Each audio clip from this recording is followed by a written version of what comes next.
Bhuvi properties private limited వారి 7 hills future city ఇప్పుడు మన సాగర్ హైవేలో నమ్మకానికి అమ్మలాంటిది మన భూవి ప్రాపర్టీస్.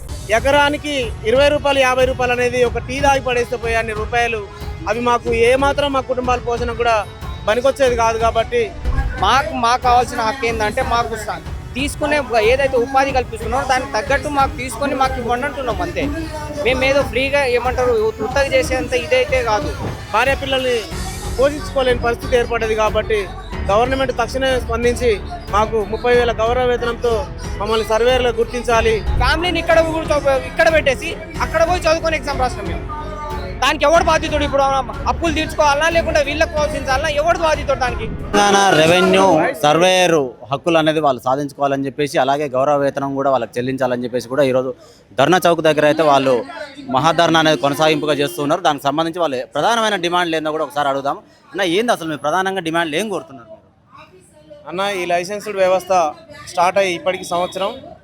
మాకు ఒక గవర్నమెంట్ నుంచి నోటిఫికేషన్ రిలీజ్ చేసి ఆ నోటిఫికేషన్లో విద్యార్హతలు పెట్టి ఎగ్జామ్ ఫీజు పెట్టి దానికి సంబంధించిన ట్రైనింగ్ కూడా ఫీజు పెడితే 5 నుంచి 10,000 దాకా ఫీజులు కూడా కట్టి మేము ఈ ట్రైనింగ్ తీసుకొని 2 నెలలు ట్రైనింగ్ తీసుకొని 2 నెలలు అప్రెంటిస్షిప్ చేసి JNTU ద్వారా ఈ ఎగ్జామ్ కండక్ట్ చేస్తే అతి కష్టం మీద కూడా ఎగ్జామ్లు కూడా పాస్ అయ్యి అప్రెంటిస్షిప్ చేసి అసెస్మెంట్ టెస్టులు కూడా పాస్ అయినాం.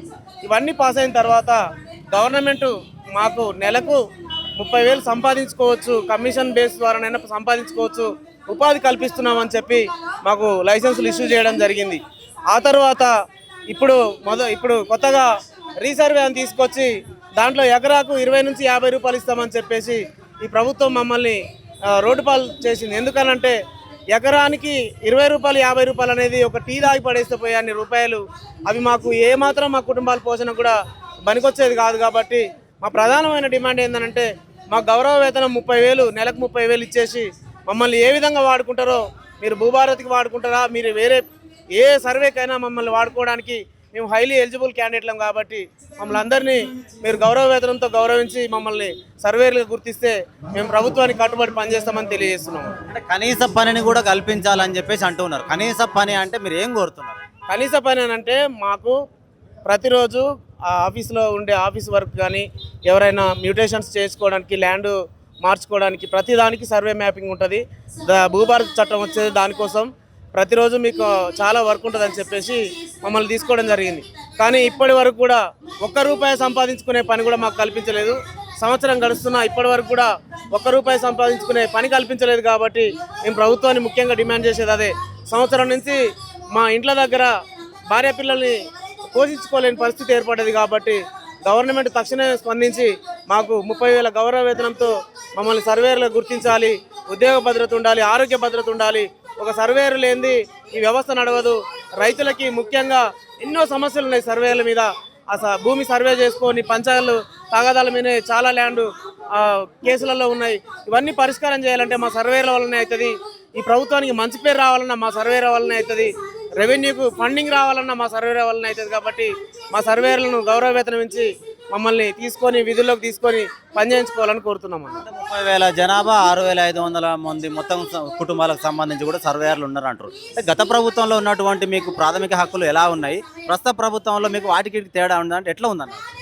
గత 12 సంవత్సరాల క్రితం ఓన్లీ తాలీంలో మాత్రమే ఈ సర్వే వ్యవస్థ ఉండేది. తాలీంలో నేర్చుకున్న ఒక 200 మంది ఉండొచ్చు స్టేట్ మొత్తం మీద.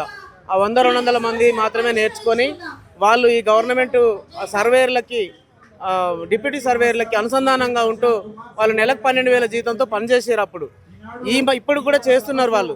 కానీ ఇప్పుడు గవర్నమెంట్ అనేది ప్రతిష్టాత్మకంగా తీసుకున్న ఈ భూభారత్ చట్టంలో మేము ముఖ్య పాత్ర పోషించాల్సిన అవసరం ఉంది. కాబట్టి గవర్నమెంటే ఈ నోటిఫికేషన్ ఇచ్చి ఎంతోమంది సొంత జాబులు, సాఫ్ట్వేర్ లేకపోతే ఇంకా వేరే ప్రైవేట్ జాబులు 40,000-50,000 సంపాదించుకునే వాళ్ళు కూడా ఈ నోటిఫికేషన్ చూసి నిరుద్యోగం పెరిగిపోయింది. కాబట్టి నోటిఫికేషన్ చూసి ఆశ కలిగి వచ్చిర్రు.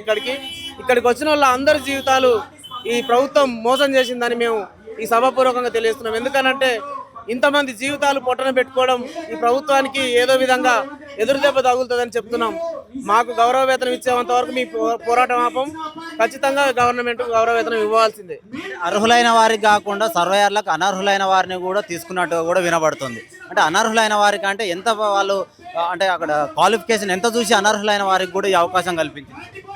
ఓన్లీ సర్వేయర్ అనే వ్యవస్థకి డిప్లొమా బేసిక్ తోని వ్యవస్థ చేసుకోవచ్చు.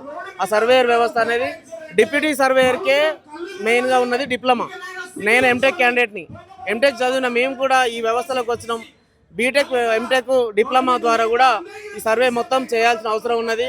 ఒకవేళ ఇవి లేకుండా ఉన్న వాళ్ళు ఎవరైనా ఉంటే నువ్వు డిపార్ట్మెంటల్ టెస్ట్ పెడతావా, లేకపోతే క్వాలిఫికేషన్ పెట్టి గవర్నమెంట్కి తీసుకుంటావా, ఏదో ఒక నోటిఫికేషన్ ద్వారా దాన్ని అట్లా చేసుకొని రిక్రూట్ చేసుకున్నా పర్వాలేదు. ఇంతమందిని మేము తీసుకోమని చెప్పలేదు. ఒక ఎంపీసీ ఇంటర్మీడియట్ చదివిన వ్యక్తిని కూడా ఈ సర్వే చేసుకోవడానికి, తాలీంలో ల్యాండ్ సర్వే సర్టిఫికెట్ ఉన్న వ్యక్తిని కూడా దీంట్లో తీసుకోవడం జరిగింది. కాబట్టి మీరు ఆ సర్టిఫికెట్లు ఉన్న వాళ్ళు కాకుండా ఈ డిగ్రీలు బీటెక్లు చేసిన వాళ్ళనైనా తీసుకొని వాళ్ళని గౌరవ వేతనంతో గౌరవించాలని చెప్పి తెలియజేస్తున్నాను. ఎట్లా ఉంది పరిస్థితి? ఇప్పుడు మీరు దాదాపుగా అంటే రాష్ట్ర వ్యాప్తంగా ఉన్నటువంటి సర్వేయర్లు అందరూ ఇక్కడ రావడం జరిగింది. ప్రధానంగా ఒకవేళ మీరు కోరుకున్నటువంటి ప్రాథమిక హక్కులు ఏవైతే ఉన్నాయో పని వేతనంకి సంబంధించి, శాలరీలకు సంబంధించి కూడా ఒకవేళ జాప్యం జరిగితే ఏం చేయబోతుంది? ప్రభుత్వ సమస్యలు చాలా రకాలు ఉన్నాయన్న. ఊర్లోకి పోతే గెట్టు పంచాయతీలు తెగాలన్నా డిపెండ్ ఆన్ సర్వేయర్స్ మెయిన్. దాంట్లో సాదా బైనామాలు ఉన్నాయి, ఎఫ్లైన్ పిటిషన్స్ ఉన్నాయన్న. దాంట్లో ఏ నాలా పర్మిషన్ తీసుకున్నా సర్వేయర్ పోయి పొజిషన్ మీద చెక్ చేసుకున్న తర్వాతనే డిసైడ్ అవుతుంది ఏదైనా సరే. ఆ పరిస్థితి ఎట్లా ఉందంటే ఒక మండలంలో 27 రెవెన్యూ గ్రామాలు ఉంటే దాంట్లో ఒక సర్వేయర్ మేనేజ్ చేయగలడు. అక్కడ సర్వే ఇప్పుడు మేమైతే ఏదైతే ట్రైన్ అయి ఉన్నామో ఫుల్ ఫ్లెడ్జ్డ్గా ఫుల్ ట్రైన్ అయి ఉన్నామన్న. ఇప్పుడు దాంట్లో ఎటువంటి మిస్టేక్స్ ఏం లేకుండా చేసే అంత స్టామినా మా దగ్గర ఉంది. మాకు కావాల్సిన హక్కు ఏంటంటే మాకు తీసుకునే ఏదైతే ఉపాధి కల్పిస్తున్నారో దానికి తగ్గట్టు మాకు తీసుకొని మాకు ఇవ్వండి అంటున్నాం అంతే. మేమేదో ఫ్రీగా ఏమంటారు ఉత్తగా చేసేంత ఇదైతే కాదు. ఫుల్ ఫ్లెడ్జ్గా ఉన్నాం ఇప్పటి వరకు. అన్ని ఏ సర్వే ఎఫ్లైన్ పిటిషన్ మేమే డిమార్కేషన్ చేసుకొని మేమే పార్టిషన్ చేయగల స్టామినా మాకుంది, మేము చేయగలుగుతాం. అది చేస్తున్నాం కూడా. ఇంకోటి ఇప్పుడు ఎఫ్లైన్ పిటిషన్స్ ఆ నెత్తి పలగొట్టుకుంటున్నాం గిట్ల పంచాయతీల దగ్గర. ఆడ కూర్చోవాలన్నా టిఫిన్లు పెట్టుకునే స్టామినా మేము చేసుకుంటున్నాం, అది చేస్తున్నాము. ఇప్పుడు ఒక రెగ్యులర్గా సర్వేయర్ ఏది చేస్తున్నాడో అదే మేము చేస్తున్నాం కదా. మాకు ఆ స్టామినా ఉంది, మేము చేయగలుగుతున్నాం. అంత ఫుల్ ఫ్లెడ్జ్ కూడా మేము ప్రిపేర్ అయి ఉన్నాము. మేము చేయలేము అంటే అది వేరు పరిస్థితి. మేము ఆల్రెడీ ఫుల్ ట్రైన్ ఉన్నాం. ఇప్పుడు మేము చేయగలిగే సిచ్యువేషన్లో ఉండి మాకు ఉపాధి కల్పించలేకపోతున్నారు. ఇప్పుడు మాకు ఇది ఏదైతే విధుల్లోకి తీసుకున్న తర్వాత వాళ్ళు ఏదన్నా అప్పుడు తీసుకొని కదా వాళ్ళు మాట్లాడాల్సింది. వాళ్ళు ఏ ముందలేనికిల్లా చూడకుండా ఇప్పుడు 6,500 మంది ఏవైతే సర్వేయర్లు ఉన్నారో అందరికీ కుటుంబాలన్న అందరు జాబ్ చేసుకునేటోళ్ళు. ఈరోజు నా ఫ్యామిలీ, నాకు 3 పిల్లలు. నేను అంతకుముందు హైదరాబాద్లో జాబ్ చేసుకునేటోని. ఈరోజు పోయి ఊర్లో పడ్డా, సంవత్సరం నుంచి ఊర్లో పడ్డా. దగ్గర 2 నుంచి 3 లక్షల అప్పు నాది. ఎవరు దీని బాధ్యతడు? ఎవడు? వీళ్ళని నమ్ముకునే కదా ఆ రోజు ఎగ్జామ్ రాసుకున్నది మేము. ఆ రోజు ఎగ్జామ్ రాసి అంత కష్టపడి చదువుకొని ఆ రోజు నిజం చెప్తున్నాం, తిండి తిప్పలు ఫ్యామిలీని ఇక్కడ పెట్టేసి అక్కడ పోయి చదువుకొని ఎగ్జామ్ రాసినాం మేము. దానికి ఎవడు బాధ్యతుడు? ఇప్పుడు అప్పులు తీర్చుకోవాలన్నా లేకుంటే వీళ్ళకి ప్రోత్సహించాలన్నా ఎవడు బాధ్యతుడు దానికి? సరే ఒకటన్నా సార్ చెప్పినట్టు, రేవంత్ రెడ్డి గారు చెప్పినట్టు 2 లక్షల ఉద్యోగాలు ఇచ్చిండా? ఆడ మెషిన్ తోలుకు వస్తాడు 100 కోట్లని అంటాడు ఆయన. ఈయడానికే అప్పులేదు. రైతుల నుంచి డిఫాల్టే, సర్వేల నుంచి డిఫాల్టే, నిరుద్యోగుల నుంచి డిఫాల్టే. ఎక్కడ ఏం చేస్తున్నారని? సరే నిన్న మొన్నటి దాకా వర్షాలు పడుతున్నాయి, ధాన్యాలన్నా కొనుగోలు చేసిరా? ఏది చూడండి మొత్తం డిఫాల్టే అన్న. వీళ్ళ గైడెన్స్ ఎట్లా ఉందో, వీళ్ళు ఏం చేస్తున్నారో, వాళ్ళ ప్రభుత్వం ఏందో, ఈ రాజకీయ నాయకులు ఏందో, వాళ్ళు జీవితాలతో ఆడుకోవడం తప్ప ఎవ్వరు ఒక్కరికి న్యాయం చేస్తలేరు. సీరియస్లీ అన్న. ఇప్పుడు మా సర్వేయర్లు ఉన్నారు, 6,500 మంది ఉన్నారు. వీళ్ళ దాంట్లో సరే వాళ్ళకి తోచినంత కాకుండా కానీ ఎంతమంది అయితే డిమార్కేషన్ పర్ఫెక్ట్గా చేయగలరు. ఇప్పుడు గవర్నమెంట్ సర్వేయర్లు ఉన్నారు, వాళ్ళకంటే పర్ఫెక్ట్ ఉన్నారు. నగర రమేష్ అన్న దగ్గర 10-15 సంవత్సరాల నుంచి 200-300 మందిని ప్రిపేర్ చేయగలిగిన అతను కూడా ఇదే పొజిషన్లో ఉన్నాడంటే ఒకసారి చూడండి. వీళ్ళకు అసలు కరెక్ట్ చెప్పాలంటే అధికారంలో వీళ్ళకి ఏం జరుగుతుందో మాకైతే అర్థం కావట్లేదు. ఇంతవరకు నిరుద్యోగాలు అట్లే ఉన్నాయి. లాస్ట్ గవర్నమెంట్ ఏదైతే ఇచ్చిండో అవే వాటినే ఈయన ఏం చేసిండు, కొంతమందికి ఇచ్చిండు. వాటినే నేనిచ్చిన అని సంఘాలు కొట్టుకోవడం తప్ప ఏం లేదు.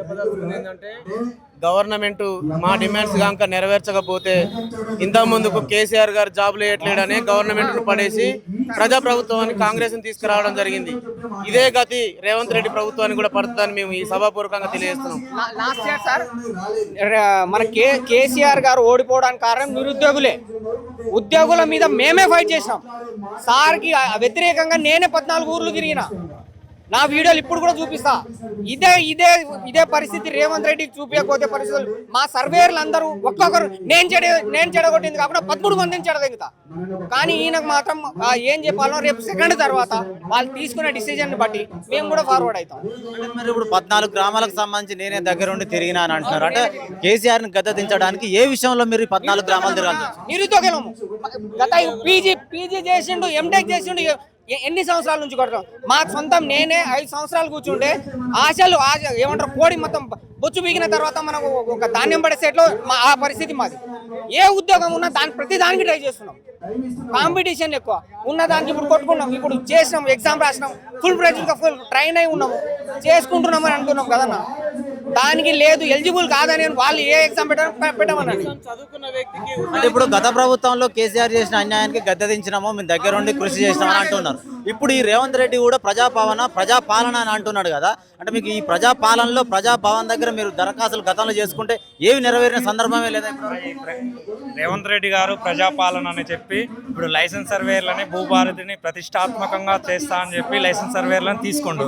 కానీ దాని ఎటువంటి ఇంప్లిమెంటేషన్ ఏం లేకపోవడం వల్ల, ప్రభుత్వ వైఫల్యం వల్ల ఇప్పుడు సంవత్సర కాలం పాటు లైసెన్స్ సర్వేలు ప్రతి ఒక్కరు కూడా ఖాళీగానే ఉంటున్నారు. ఇప్పటికైనా ప్రభుత్వం మేల్కొని ప్రతి లైసెన్స్ సర్వేకి న్యాయం చేయాలని మేము కోరుకుంటున్నాం. అలాగే ప్రతి లైసెన్స్ సర్వేలకు కూడా సుస్థిరమైన గైడ్ లైన్స్ని విడుదల చేయాలి. అలాగే గౌరవ వేతనాన్ని కూడా ప్రకటించాలి. అలాగే ఎకరాకి రీసర్వేలో 20 నుంచి 50 రూపాయల పెంపు అంటున్నాడు. ఆ 50 రూపాయల పెంపుని వెనక్కి తీసుకొని ఖచ్చితంగా నెలవారీ గౌరవ వేతనాన్ని 30,000 రూపాయలుగా కేటాయించి మా లైసెన్స్ సర్వేలను ఆదుకోవాలని మేము ఈ మీడియా ప్రకారంగా రేవంత్ రెడ్డి గారిని అలాగే పొంగులేటి గారిని కూడా కోరటం జరుగుతుంది. నిరుద్యోగులను కానీ ఉద్యోగులను పట్టించుకునే ప్రభుత్వాలకు అంతకుముందు ఏం జరిగిందో గత ప్రభుత్వాలకి ఈ విద్యార్థులు కానీ ఉద్యోగులు కానీ గుణపాఠం చెప్పారు. ఇప్పుడు రేవంత్ రెడ్డి కనుక పట్టించుకోకుండా ఉండి మాకు కనుక అన్యాయం చేస్తే మేము ఖచ్చితంగా ఈ సమావేశాన్ని ఉద్రిక్తం చేసి ఖచ్చితంగా గవర్నమెంట్పై తిరుగుబాటు చేయడానికి మేము రెడీగా ఉన్నాము. ఇకనైనా మేల్కొని మాకు న్యాయం చేయాలని మేము కోరుతున్నాము. జై తెలంగాణ, జై లైసెన్స్ సర్వేస్.